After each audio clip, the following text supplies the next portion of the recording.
आप सभी का एक बार फिर मेरे चैनल स्टे अपडेटेड में स्वागत है। आज मैं आपके लिए लेके आया हूं इनकम टैक्स से संबंधित एक वीडियो, जिसके अंदर मैं आपको बताऊंगा कि इनकम टैक्स आयकर विवरण पत्र कैसे भरते हैं। अभी वित्तीय वर्ष 2022-23 और आयकर आकलन वर्ष 23-24 के इनकम टैक्स विवरण पर पत्र भर के ऑफिसों में जमा कराए जाने हैं। जैसा कि आप सभी लोग जानते हैं कि सभी सरकारी ऑफिसेज में कार्मिकों को अपना माह अक्टूबर के वेतन आहरित होने के उपरांत आयकर विवरण पर पत्र भरकर अपने कार्यालय में जमा कराया जाना है और आवश्यक होता है ये जमा कराया जाना, ताकि हमारे वेतन से नियमानुसार आयकर कटौती की जा सके और ऑफिस वालों को पता चल सके कि हमारा कितना इनकम टैक्स काटना है, या जो हमारा इनकम टैक्स ऑफिस वाले काट रहे हैं वो ज्यादा तो नहीं है, वो बंद कर सके।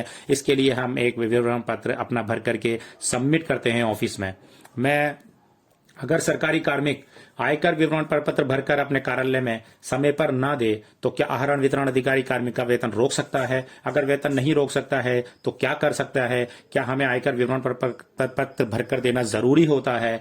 अगर सरकारी कार्मिक आयकर विवरण पर पत्र भरकर अपने कार्यालय में समय पर नहीं दे तो आहरण वितरण अधिकारी कार्मिक का वेतन नहीं रोक सकता है, परंतु वह नियमानुसार आपका आयकर काट सकता है। जितना आयकर आपको कटाना हो सकता है उससे ज्यादा आयकर काट ले, और जिस तरह वो आयकर काटेगा उसी के आधार पर 16 नंबर फॉर्म जारी किया जाएगा। इसलिए हमें आयकर विवरण पर पत्र भरकर देना होता है, ताकि जो प्रपत्र हमने भर के दिया है उसके हिसाब से हमारा 16 नंबर जारी हो सके। निर्धारण वर्ष 22-23 के लिए कर स्लैब व्यक्ति और एचयूएफ विद्यमान कर व्यवस्था या निम्न दर वाली नई कर व्यवस्था का विकल्प चुन सकते हैं। आयकर अधिनियम की धारा 115B(a)(c) के तहत एक नई कर व्यवस्था भी शुरू कर दी गई है, जो पिछले साल से शुरू की गई थी। उसमें भी आदमी आयकर विवरण पर पत्र भर सकता है, और नहीं तो जो पुरानी चली आ रही है व्यवस्था उसके उन नियमों के तहत भी भर सकता है। नई कर व्यवस्था में रियायती दरों का विकल्प चुनने वाले करदाताओं को वर्तमान कर व्यवस्था में उपलब्ध 80C, 80D, 80TTB और HRA जैसी कोई छूट और कटौती की अनुमति नहीं दी जाएगी। इसका मतलब यह है कि जो नई कर व्यवस्था में भरेगा आयकर विवरण प्रपत्र, वो विकल्प चुनता है और उसमें अपना फॉर्म सबमिट करता है, तो उसे 80C, 80D, 80TTB और HRA जैसी अन्य कई छूटें उसे नहीं मिलती हैं इसके अंदर, और बिना कोई छूट के उसे ये भरना होता है। आगे मैं इसके और नियम भी आपको बताऊंगा। आयकर इनकम टैक्स फॉर्म भरने के लिए कुछ जो छूट, जो परसेंटेज है, कितना इनकम टैक्स लगेगा, उसकी एक स्लैब है। जो पुरानी आयकर दर से भरते हैं वो 2.5 लाख तक शून्य है, कोई टैक्स नहीं लगता है, और 2.5 लाख से लेके 5 लाख तक की आय पर 5% टैक्स हमारा लगता है, और 5 लाख से 10 लाख तक के पे 20% टैक्स लगता है, और 10 लाख से अधिक होने पर हमारा 30% टैक्स लगता है हमारी इनकम में। लेकिन जो नई आयकर व्यवस्था है, नई जो स्लैब है, उसके अंदर 2.5 लाख तक शून्य है, और 2.5 लाख से 5 लाख तक 5% है, और 5 से 7.5 लाख रुपए तक 10% टैक्स है, और 7.5 लाख से 10 लाख रुपए तक 15% टैक्स है, और 10 लाख से 12.5 लाख रुपए तक 20% टैक्स है, और 12.5 लाख से 15 लाख रुपए तक 25% टैक्स है, और 15 लाख से अधिक पर 30% टैक्स है। इस तरह ये स्लैब बनाई हुई है इनकम टैक्स डिपार्टमेंट ने, और इस आधार पर हम इनकम टैक्स फॉर्म भरते हैं। अधिभार और स्वास्थ्य एवं शिक्षा उपकर के दो कर दर दोनों ही कर व्यवस्थाओं के अंतर्गत समान है। दोनों पुरानी और नई व्यवस्था में अगर हम इनकम टैक्स फॉर्म फिल करते हैं तो उस पे शिक्षा उपकर और स्वास्थ्य कर, यानी जो 4% एक टैक्स पर जो टैक्स लगता है, वो हम दोनों व्यवस्थाओं में लगता है। धारा 87A के तहत छूट निवासी व्यक्ति जिसकी कुल आय 5 लाख से अधिक नहीं है, वह भी आयकर के 100% या 12,500 जो भी कम हो की छूट के लिए पात्र है। ये छूट दोनों कर व्यवस्थाओं उपलब्ध है, आप चाहे नई में भरो चाहे पुरानी में। अगर आपकी इनकम 5 लाख से कम है तो आपको 100% इनकम टैक्स में छूट मिलती है, यानी आपका कोई टैक्स नहीं लगेगा। निवेश भुगतान आय जिस पर इनकम टैक्स फायदा मिल सकता है। आवास ऋण अनुभाग 24B में है, आवास ऋण और आवास सुधार ऋण पर भुगतान करे गए ब्याज की गृह संपत्ति से आय से कटौती। अगर आपके पास संपत्ति के मामले में आवास, आपने हाउस लोन अगर कोई ले रखा है, तो उसकी ब्याज दर जो है मैक्सिमम 2 लाख रुपए तक छूट में आएगी। आपको 2 लाख रुपए तक की छूट मिलेगी, उससे कम जितनी ब्याज दर है उस पर भी आपको पूरी छूट मिलेगी। आयकर अधिनियम की अध्याय 6A के अंतर्गत निर्दिष्ट कर कटौती, यह कटौती उस करदाता के लिए उपलब्ध नहीं होगी जो नई कर व्यवस्था के तहत धारा 115B(a)(c) के तहत विकल्प चुनेगा। जो नई व्यवस्था के तहत फॉर्म भरेगा उसको ये छूट नहीं मिलेगी, उसको सिर्फ 80C, 80D, 2 के तहत कटौती का लाभ मिलेगा, उसके अलावा कोई छूट उसे उपलब्ध नहीं होगी। और पुराने वालों को 6A के अंतर्गत निर्दिष्ट कर कटौती की सारी छूटें मिलेंगी। 80C, 80CC, 80CC D1, इसके अंदर जितनी भी कटौतियां हैं ये मैक्सिमम 1.5 लाख रुपए तक की छूट मिलती है। 80C में जो है जीवन बीमा प्रीमियम आता है, भविष्य निधि आती है, कुछ इक्विटी शेयरों के लिए अभिदान आता है, ट्यूशन फीस आती है, राष्ट्रीय बचत पत्र आते हैं, आवास ऋण आता है और अन्य विभिन्न मद हैं जो इसके अंतर आते हैं, जो 80C में आते हैं। 80CCC पेंशन योजना के लिए LIC या अन्य बीमा कर्ता के वार्षिक योजना है। 80CC D1 केंद्रीय सरकार की पेंशन योजना। इन सबको मिलाकर 1.5 लाख रुपए की संयुक्त कटौती की छूट मिल सकती है। यह मैक्सिमम 1.5 लाख रुपए तक की छूट मिलेगी, चाहे आपकी कटौती 2 लाख हो तो भी 1.5 लाख रुपए ही छूट मिलेगी। एक होता है 80CC D1B। 80CC D1 के अंतर्गत दावे की कई कटौती को छोड़कर केंद्रीय सरकार की पेंशन योजना के लिए किए गए भुगतान की कटौती, इसमें मैक्सिमम आप 50,000 रुपए काट सकते हैं। यह 80CC D1B जो होता है यह NPS का ही पैसा है। आजकल हमारा NPS पहले वो वेतन से कटता था, अगर कोई प्राइवेट ऐसे जमा कराता है 50,000 रुपए तक तो उसे छूट इसमें मिलती है।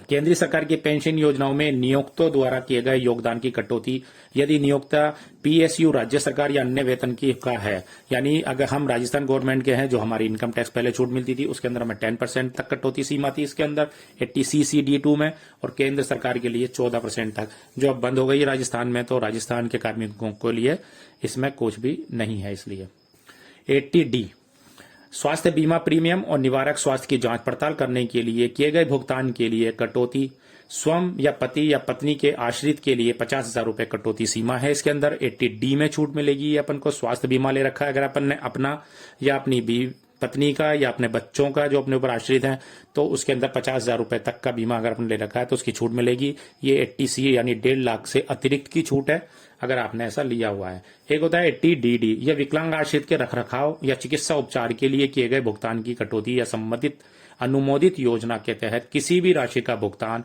जमा स्थिर कटौती 75,000 रुपए अशक्त व्यक्ति के उपलब्ध, चाहे खर्च किए या नहीं। ये 75,000 रुपए की छूट मिलती है इसके अंदर।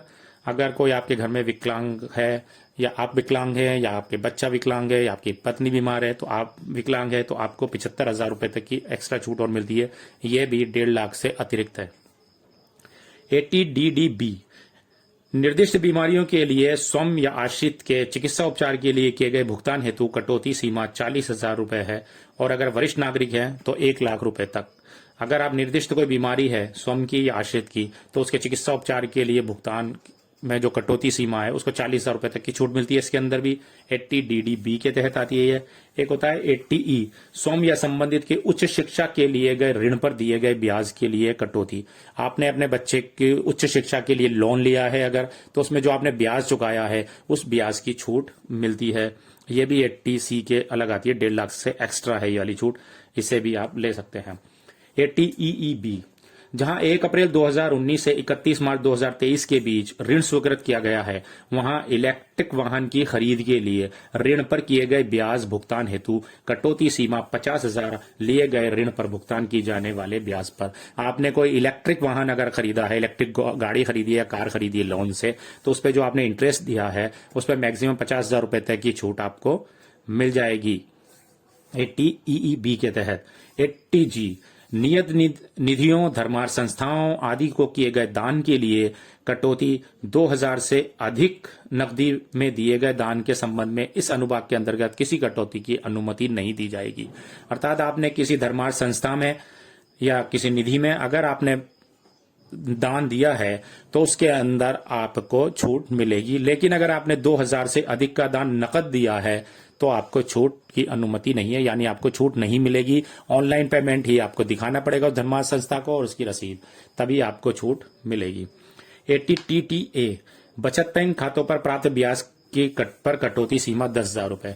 अगर आपके अकाउंट में आपको 14,000 रुपए इंटरेस्ट मिलता है तो उस 14,000, 15,000, 10,000 से ज्यादा कोई भी इंटरेस्ट मिलता है या 10,000 से कम मिलता है तो उस इंटरेस्ट को आपको इनकम में दिखाना होता है, और उसके बाद आप उसे 80TTA के तहत मैक्सिमम 10,000 रुपए तक की छूट ले सकते हैं। अगर आपका 14,000 रुपए आपने इंटरेस्ट को ऐड किया आपने तो नीचे 10,000 रुपए आपका माइनस हो जाएगा।